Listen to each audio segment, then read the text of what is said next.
कार्यक्रम में आप सबका स्वागत। आपके साथ मैं हूं ममता चोपड़ा और इस कार्यक्रम में हम बात करने जा रहे हैं संसद के समक्ष मुद्दों की, क्योंकि कल यानी 31 जनवरी से संसद के बजट सत्र की शुरुआत होने जा रही है। राष्ट्रपति के अभिभाषण के साथ ये शुरुआत होगी, जिसके बाद 1 फरवरी महत्वपूर्ण तारीख जब देश की वित्त मंत्री निर्मला सीतारमण बजट पेश करेंगी। लेकिन इस बजट सत्र में विधायी कामकाज बहुत महत्वपूर्ण है। एक लंबी फहरिस्त है विधेयकों की जिन्हें पेश किया जाना है और नजर देश की लगी होगी कि ये बजट सत्र किस तरीके से देश की अर्थव्यवस्था को भी दशा दिशा प्रदान कर सकता है, जिसमें तब सभी सांसदों का महत्वपूर्ण योगदान भी रहेगा। सबसे पहले हमारे साथ जो विशिष्ट मेहमान जुड़े हैं, आइए उनका परिचय करवा देते हैं। इस कार्यक्रम में हमारे साथ जुड़ी हैं अपराजिता सारंगी जी, जो भाजपा की राष्ट्रीय प्रवक्ता भी हैं और सांसद भी हैं। बहुत बहुत स्वागत आपका अपराजिता जी। और आम आदमी पार्टी से हमारे साथ अनमोल पंवार जी जुड़े हुए हैं। अनमोल जी स्वागत। तहसीन पूनावाला जी भी हमारे साथ जुड़े हैं, जो राजनीतिक विश्लेषक हैं और कांग्रेस का पक्ष रखेंगे। और सबसे पहले अपराजिता जी, शुरुआत आपसे करना चाहूंगी। बजट सत्र बेहद महत्वपूर्ण, फाइनेंस बिल को पारित कराना, उस पर महत्वपूर्ण चर्चा हो ताकि ठोस बजट देश को मिल सके, एक महत्वपूर्ण काम। लेकिन हर बार की तरह इस बार भी हमने देखा कि जब फ्लोर लीडर्स की बैठक हुई, सर्वदलीय बैठक हुई विपक्षी दलों के साथ, तो उसके बाद जो तेवर थे वह आक्रामक ही नजर आए। चुनौती बड़ी होगी इस बार भी सत्ता पक्ष के सामने, लेकिन किस रणनीति के साथ इस बार सत्ता पक्ष बजट सत्र में जा रहा है?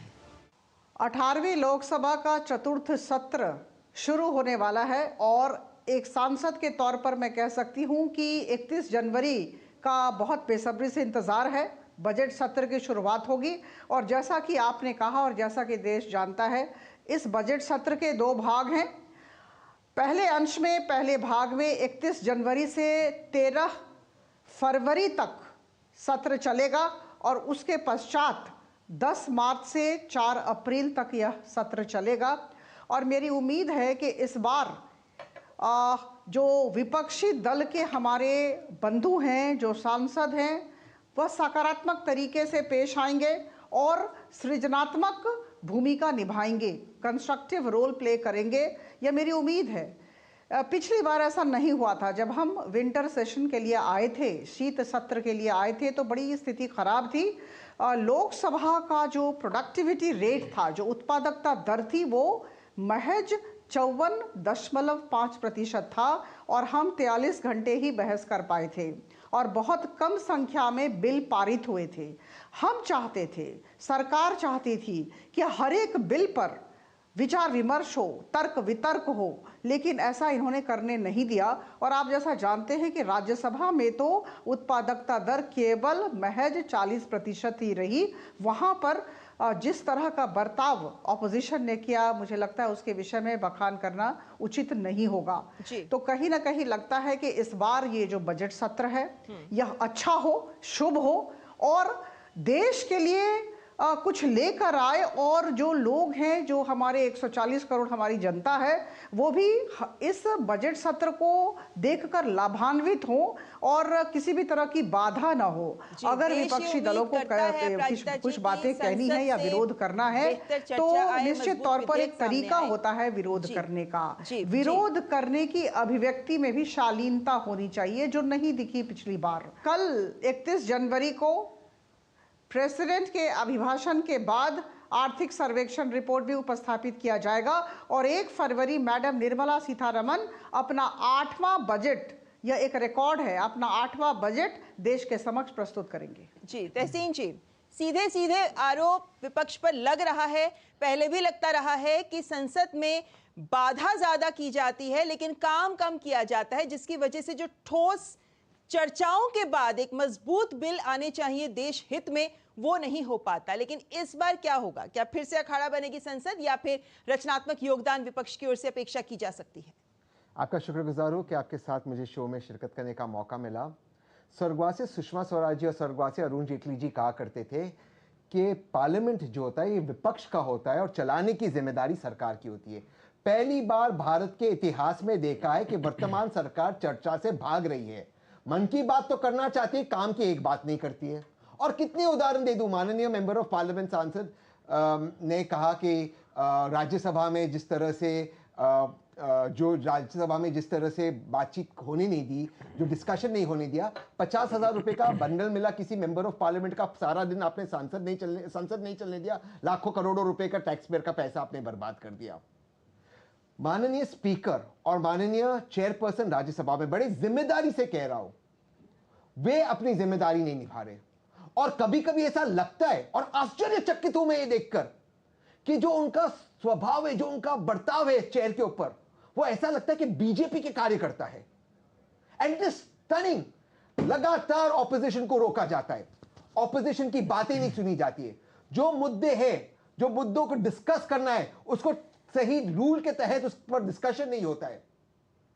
ऑपोजिशन का माइक कितनी बार होता है, ऑपोजिशन बात करती है, माइक बंद कर दिया जाता है, फिर स्पीकर साहब कहते हैं माइक मेरे हाथ में नहीं है। ऑपोजिशन ही बात करती तब माइक कैसे बंद होता है? लेकिन महत्वपूर्ण चीज है, बजट सेशन आ रहा है और जो आम आदमी, मिडिल क्लास आदमी है, जिस पर टैक्स टेररिज्म और जीएसटी एक्सटॉर्शन से इस सरकार ने लूट मचाई है, उस पर बातचीत होगी। आम आदमी, मिडिल क्लास को रिलीफ मिलेगा। यही देश की जनता, देश की आवाम जानना चाहती है कि वर्तमान सरकार ने आम आदमी का पूरा टैक्स टेररिज्म करते पूरी की पूरी लूट मचाई, और आज common man, middle class man relief चाहता है और सरकार वो देगी या नहीं वो चाहती। आपके पास मौका रहेगा ही कि जब फाइनेंस बिल पर चर्चा हो तब महत्वपूर्ण प्रावधानों के तहत आप जनहित से जुड़े उन तमाम पहलुओं पर खुलकर अपना विरोध भी रखें और विचार भी रखें। लेकिन वो भी तभी संभव हो पाएगा जब विपक्ष संसद को चलने देगा। यह आरोप प्रत्यारोप आमजन लगातार देखता रहा है,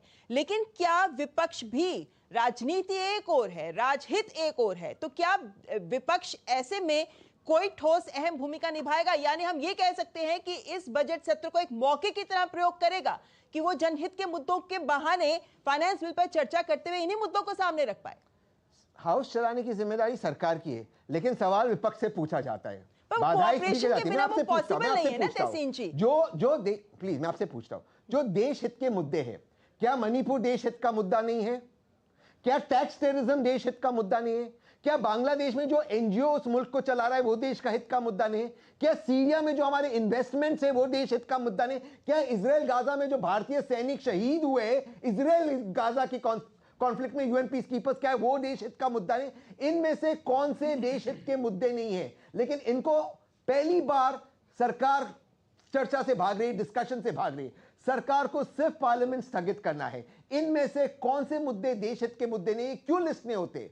ये क्यों business house of business committee BAC में नहीं लिया जाता? क्यों ये बिजनेस एडवाइजरी कमेटी के बाद ये डिस्कशन में नहीं आते? क्यों इन मुद्दों पर चर्चा नहीं होती? क्यों सरकार इन पे सही रूल के तहत इस पे चर्चा नहीं करती? अपराजिता जी से जवाब ले लेती हूँ, आपने महत्वपूर्ण मुद्दे उठाए हैं। अपराजिता जी, ये तमाम आरोप सत्ता पक्ष के ऊपर लगते नजर आ रहे हैं।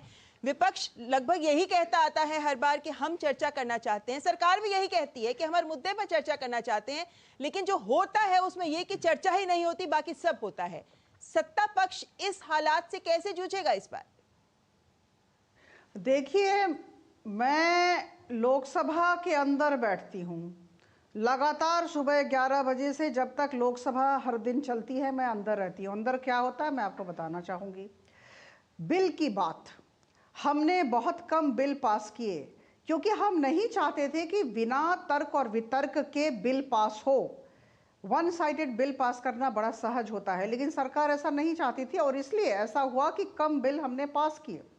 मैं एक उदाहरण आपको देना चाहूँगी। देखिए, हम ठोस वाद विवाद करें, इस तरह तर्क वितर्क, इस तरह शोर मचाने से, बड़ी बड़ी बातें करने से नहीं होता है। लोकसभा के अंदर क्या होता है मैं बताती हूँ एक उदाहरण। The railways act amendment bill आया और उस पर मुझे बोलने का मौका मिला था, मैंने बोला भी। उसके बाद करीबन 10 विपक्षी दल के सांसद लिस्टेड थे, तालिकाबद्ध थे, उन्हें बोलना था और हम चाहते थे, सरकार चाहती थी कि उनके मत भी सबके समक्ष आएं, लेकिन उसी समय शोर शराबा हुआ और ये 10 के 10 छोड़ के चले गए बाहर। तो ऐसा हुआ, ऐसी स्थिति आई कि हमें मेजॉरिटी वोट करके उसे पास करना पड़ा, जो हम नहीं चाहते थे। हम चाहते थे कि ये 10 सांसद अपनी बातें रखें, जो विपक्षी दल के सांसद हैं, बिल का विरोध करें, प्रावधानों का विरोध करें, हमें समाधान बताएं। शोर करने से समाधान नहीं आता है, इन्हें बस एक ही चीज आती है, अपनी प्रवक्ता को भी सुना, सिर्फ शोर करना, और इन्हें कुछ पता नहीं है। बिजनेस एडवाइजरी कमेटी होती है, कल जैसे बिजनेस एडवाइजरी कमेटी जिसमें जो 16 बिल लंबित हैं और जो 19 बिजनेसेस होने वाले हैं उसके विषय में चर्चा की जाएगी। आज स्पीकर साहब को जो जॉइंट पार्लियामेंट्री कमेटी वक्फ पर बनी थी, जिसकी मैं सदस्य थी, उसका रिपोर्ट और उसका रिवाइज बिल दिया गया। हो सकता है, ऐसा संभव है कि स्पीकर साहब कहें कि वक्फ बिल को भी लाया जाए वाद विवाद के लिए।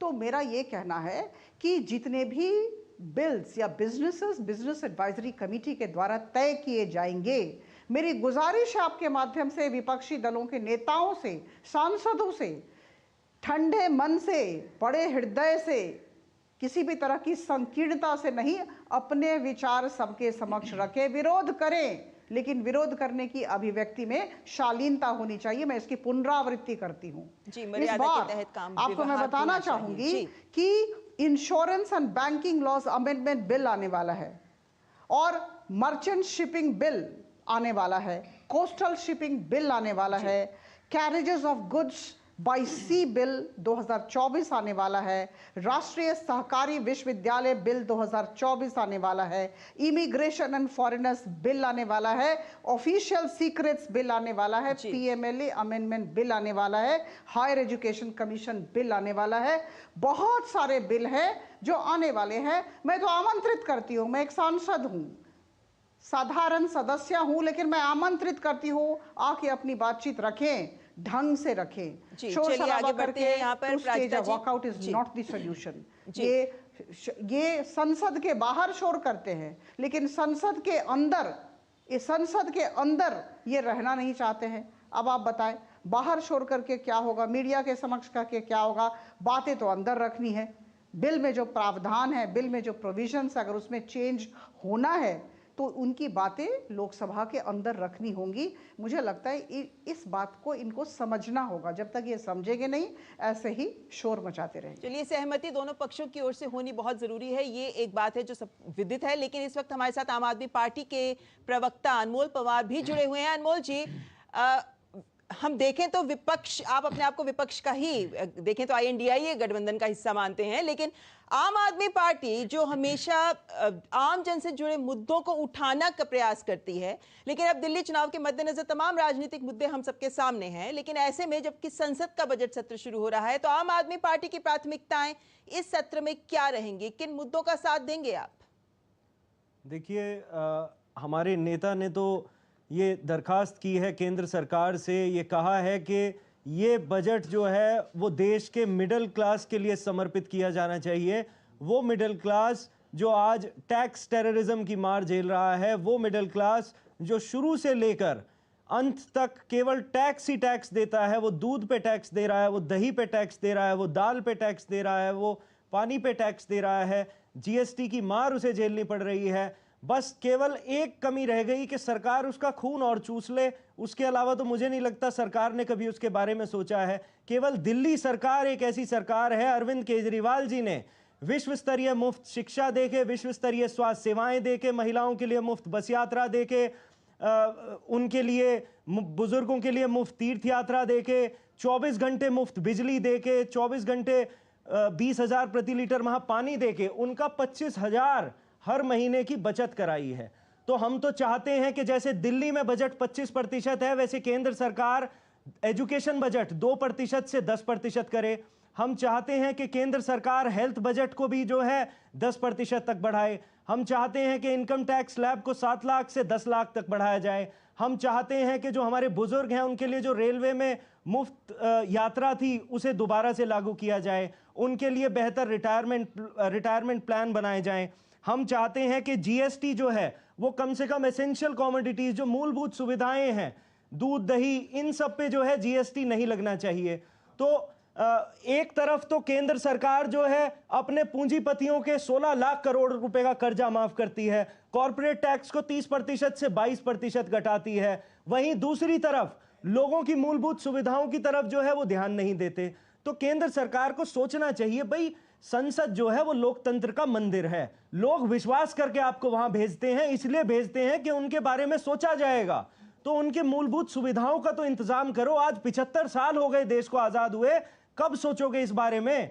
कब तक अपने पूंजीपतियों के लिए काम करते रहोगे? कभी तो आम आदमी के बारे में सोचो। तो मेरी तो दरखास्त है पैनल पे जो हमारी महत्वपूर्ण ऐसे बिंदु उठाए हैं जो आम जन से जुड़े हुए हैं, और आप आम आदमी पार्टी, अगर आप यही सोच लेकर बजट सत्र में जा रही है आम आदमी पार्टी, तो जाहिर है कि जनता से जुड़े मुद्दों को आप उठाना चाहते हैं, लेकिन वो भी तभी संभव होगा जब विपक्ष कामकाज को आगे बढ़ने दे, होने दे। ऐसे में आम आदमी पार्टी जिससे कि बाधा उत्पन्न की जाती रही है विपक्ष के द्वारा, या आक्रामक तेवर जिसकी वजह से काम भी नहीं हो पाते हैं, आम आदमी पार्टी ऐसे में क्या पक्ष दिखाएगी? क्या वो कोशिश करेगी कि बजट सत्र में इन मुद्दों को उठाने के लिए बाधित होने में अपना योगदान ना दे, कम से कम उस पक्ष की ओर ना जाए?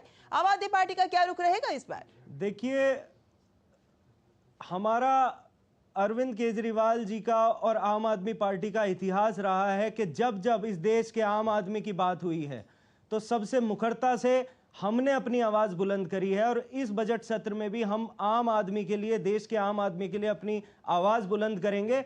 हम उन देश के भविष्य के लिए, जो हमारे युवा हैं, अगर वो पढ़ेंगे तो देश बढ़ेगा, हम उनके लिए आवाज बुलंद करेंगे कि उनके लिए जो है स्कॉलरशिप दी जाए, उन प्राइवेट स्कूल्स पे बाधा लगाई जाए कि वो फीस ना बढ़ाएं।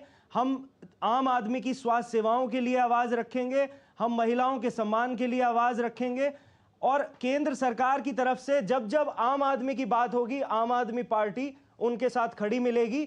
लेकिन अगर वो अपने पूंजीपति दोस्तों के लिए बचाव में आएंगे तो हम बिल्कुल उनके साथ नहीं खड़े होंगे। हम ये भी मांग करते हैं कि जो पूंजीपतियों का लाखों करोड़ों कर्जा माफ किया जाता है, एक कानून लाया जाए जिसके तहत सरकार ये कहे कि किसी भी पूंजीपति का जो है कर्जा माफ नहीं होगा। जीएसटी जो है वो 50% किया जाए, जो टैक्स है उसकी दरें कम की जाए, ताकि इस देश का आम आदमी राहत की सांस ले सके। जी चलिए तहसीन जी, ये आपसे ये भी जानना चाहेंगे, आप अपना पक्ष रखना चाहते हैं, लेकिन साथ ही आपसे ये भी जानना चाहेंगे हम कि बजट के मद्देनजर भी कांग्रेस की सोच के साथ बजट सत्र में अपनी बात रखना चाहेगी। जी, जीएसटी के महज 2 रेट हो, 5% और 12%। रोटी कपड़ा मकान 5%, बाकी सब 12%। ये जो जीएसटी एक्सटॉर्शन चल रहा है, एक पॉपकॉर्न 12%, एक पॉपकॉर्न 18%, एक पॉपकॉर्न 28%, ये बंद होना चाहिए। दूसरा चीज, ये पॉपकॉर्न इकोनॉमिक्स है। दूसरी चीज, टैक्स रेट्स को सिंपल किया जाए, टैक्स टेररिज्म बंद हो, और टैक्स ईज, और जो लोग इनकम टैक्स भरते, जो हमारी आम मिडिल क्लास है, उन्हें राहत दी जाए। लेकिन मेन इंपॉर्टेंट चीज, मैंने आपके शो के ऊपर महत्वपूर्ण बातें उठाई, बांग्लादेश की बात, मणिपुर की बात, सीरिया की बात, अन्य बातें उठाई, फाइनेंस को लेकर बात। और माननीय मेंबर ऑफ पार्लियामेंट को एक ही दिक्कत थी कि आपने काउंसिल कहा, कमेटी नहीं कहा। उन किसी भी बातों पर उन्होंने चर्चा नहीं की, और चर्चा करने से वो पीछे हट गई। ठीक उसी तरह जैसे पार्लियामेंट में चलता है। बार बार आपका सवाल है मैम, विपक्ष क्यों हाउस को चलने नहीं देता? विपक्ष के 150 एमपीज, करीबन 150 मेंबर्स ऑफ पार्लियामेंट को निकाला गया था। चलो अन्य हाउसेज में भी निकाला गया है, 150 इस संख्या में कभी नहीं। 150 निकालने के बाद बिल्स पास किए गए। 3 काले कानून, फार्म लॉज को वॉइस वोट पर पास किया गया।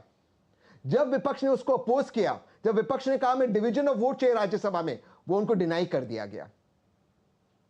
बार बार सरकार अपनी ब्रूट मेजॉरिटी से कानून पास कर रही है, लॉज पास कर रहे हैं। वो डिस्कशन चाहते ही नहीं है, बस चाहते कि पार्लियामेंट में मन की बात हो, काम की बात कुछ ना हो। सरकार सवाल चाहती नहीं है, और सरकार से आप कोई भी सवाल पूछे तो सरकार डाइवर्ट करती उन मुद्दों पर जो रेलेवेंट नहीं है। ठीक उसी तरह जैसे डिबेट में हुआ, बिजनेस एडवाइजरी कमेटी होता है, काउंसिल ने, ठीक है, मैंने एक शब्द गलत कहा, आपने जो मैंने सवाल पूछा उसका जवाब नहीं दिया। बात वो है, मैं आपसे पूछता हूं मैम, आप एक मेंबर ऑफ पार्लियामेंट है, बांग्लादेश में प्लान बी क्या है? अब ये मत बताना जयशंकर जी ने 3 महीने पहले ब्रीफ किया था। प्लान बी भारत सरकार का क्या है? आज बताइए, टैक्स में हमें रिलीफ मिलेगा या नहीं मिलेगा टैक्स पेयर्स को? यहां दूरदर्शन के जितने भी एम्प्लॉइज है, टैक्स पेयर्स है, ये कैमरामैन है, ये स्टूडियो के लोग हैं, ये टैक्स भरते हैं, ईमानदारी से मिलते, इन्हें रिलीफ मिलेगा या नहीं मिलेगा? जी, आपके सवाल कांग्रेस के जरिए से वाजिब हुए, लेकिन यही बात है कि ये सवाल अगर बांग्लादेश की बात आएगी तो जाहिर है कि वो संसद के पटल पर ही जवाब दिया जाएगा। तमाम अन्य बातें हैं, अगर टैक्स की बात है तो वो भी बजट पेश किया जाएगा, तो उसमें से ही निकल कर सामने आएगा कि 2 दिन के बाद स्पष्ट हो ही जाएगी तस्वीर की क्या है सरकार की सोच। लेकिन यहाँ पर क्योंकि चर्चा का सीमित समय है, इसलिए मैं यहाँ पर अपराजिता जी के साथ ये सवाल, एक तो इन्होंने जो बातें कही अपराजिता जी संक्षेप में, उनका जवाब जरूर दीजिए, लेकिन साथ ही साथ ये भी सवाल आप जानना चाहेंगे कि बजट सत्र में इस वक्त सरकार के सामने एक चुनौती ये भी है कि फिस्कल डेफिसिट को साथ में नियंत्रण में रखते हुए विकास योजनाओं के लिए भी धनराशि आवंटित करे। ये तमाम चैलेंजेस, चुनौतियों से पार पाने को कितनी तैयार दिखती है सरकार? यहाँ पे चाहेंगे कि संक्षेप में आप तहसीन जी के द्वारा जो आरोप लगाए जा रहे हैं उनका भी जवाब दे दें। देखिए, सरकार को तब रणनीति बनानी पड़ती है जब उसके पास नीति न हो। यहाँ प्रधानमंत्री मोदी जी की सरकार के पास स्पष्ट नीति है और इस नीति के अनुसार हम देश को विकसित भारत में परिणत करना चाहते हैं 2047 तक। और अगर वह बड़ा लक्ष्य है तो उस लक्ष्य को मद्देनजर रखते हुए सारे कार्य होंगे। हम इस बार, जैसा कि हम उम्मीद करते हैं, तेज विकास वाला ऐतिहासिक बजट देने वाले हैं। माननीय निर्मला सीतारमण जी, जैसा कि मैंने कहा, 8वीं बजट प्रस्तुत करेंगी। बहुत अभिज्ञता है और आदरणीय प्रधानमंत्री जी के नेतृत्व में यह बजट पेश होगा। और मैं आपको बताना चाहूँगी कि जिस तरह से हम अभी फास्टेस्ट ग्रोइंग इकोनॉमी हैं, उस तरह से हम फास्टेस्ट ग्रोइंग इकोनॉमी आगामी दिनों में रहें, इस दिशा में कदम उठाए जाएंगे। मैं आपको एक छोटा सा एग्जाम्पल या उदाहरण या एक समाचार आपके समक्ष रखना चाहूँगी। जनवरी 25 edition global economic prospects report, इसने कहा है कि आगामी दिनों में भी 26 हो, 2025 26 हो, 2026 27 हो और आगामी वर्ष हो, भारत अभी जैसे सबसे तेज रफ्तार से चलने वाली अर्थव्यवस्था है, उस तरह उन दिनों में भी, उन वर्षों में भी चलता रहेगा, ऐसा उम्मीद किया जा रहा है। और हमारा जो ग्रोथ रेट होगा वो 6.7% होगा, जो काबिले तारीफ होगा। और मुझे लगता है कि इस तरह हम लोगों ने ऐसा नहीं कहा है, यह एक इंडिपेंडेंट स्टडी, इंडिपेंडेंट एजेंसी ने कहा है और अभी अभी रिपोर्ट आया है। मेरा ये कहना है कि जहाँ तक बजट का सवाल है, हम सकारात्मक रहें और ऐसा बजट होगा जो भित्ति भूमि पर भी फोकस करेगा और किसान, युवा, महिला, गरीब सब पर फोकस करेगा। तो जन कल्याण की भी बातें होंगी, भित्ति भूमि विकास की भी बातें होंगी, सबको लेकर चलना। और सबसे बड़ी बात है लगी हुई है हमारे बजट पर कि किस तरीके का बजट पेश किया जाएगा। प्राजिता जी, भारत एक बहुत ही महत्वपूर्ण जगह रखता है, उस जगह को हमें सुदृढ़ रखना है और आगे बढ़ना है। बहुत विनम्रता के साथ कहती हूँ एक सांसद के तौर पर कि सरकार लोगों सबको साथ लेकर चलने के लिए कटिबद्ध है और हम निश्चित तौर पर अपने देश को 2047 तक विकसित भारत में परिणत करेंगे और जो भी करना होगा इस दिशा में निश्चित तौर पर किया जाएगा। ऐतिहासिक बजट आने वाला है, हम सब सकारात्मक रहें और जितने भी विपक्षी दल के सांसद हैं, सबसे बस यही गुजारिश है कि हम सब एक सही सोच के साथ आगे बढ़े, हाथ मिलाकर चले। जी चलिए, बार बार आप पूनावाला जी कुछ कहना चाहते हैं? बहुत संक्षेप में, कुछ सेकंड्स ही हैं। सवाल विपक्ष का था, चाहे मेरे साथिया आम आदमी पार्टी से है मेरा, जीएसटी में एक्सटॉर्शन बंद होगा, टैक्स, मिडिल क्लास को टैक्स राहत मिलेगी। जवाब हमें मिला मोदी जी का 2047 का विजन है। मतलब सवाल क्या है, जवाब क्या दे रहे हो? आपका सवाल था मैम स्पेसिफिकली कि आप कैपिटल एक्सपेंडिचर कैसे बढ़ाओगे, फिस्कल डेफिसिट को कंट्रोल करते। मोदी जी पे आप भरोसा रखिए, ये हमें मोदी जी पे भरोसा है, तो आप स्पेसिफिक सवाल का स्पेसिफिक जवाब दीजिए ना। नहीं दिए जाते हैं इस तरह का जवाब तो दिया ही नहीं होनी चाहिए। चलिए, ये आपने जो सवाल पूछे थे तहसीन जी, वो मैंने भी इस बात को स्पष्ट किया कि ये कुछ बातें हैं जो बजट में निकलकर सामने आएंगी। सरकार की सोच क्या है, लक्ष्य क्या है, उन्हीं की बात हो सकती है इस वक्त प्री बजट डिस्कशंस में। लेकिन यहाँ पर वक्त इतना ही है। अपने सभी मेहमानों का धन्यवाद करना चाहूंगी चर्चा में हमारे साथ जुड़ने के लिए। लेकिन एक बात स्पष्ट है कि इस बार का ये बजट सत्र आक्रामक ही रहने वाला है। विपक्ष सरकार को घेरने की पुरजोर कोशिश करता रहेगा, लेकिन ऐसे में इस बजट में फाइनेंस बिल को पास कराने के साथ साथ जो आर्थिक चुनौतियां हैं उन पर क्या विपक्ष भी साथ खड़ा होकर दशा दिशा देने में अपना योगदान करेगा? देश की नजर रहेगी इस बात पर। लेकिन फिलहाल इस कार्यक्रम में बस इतना ही। नमस्कार।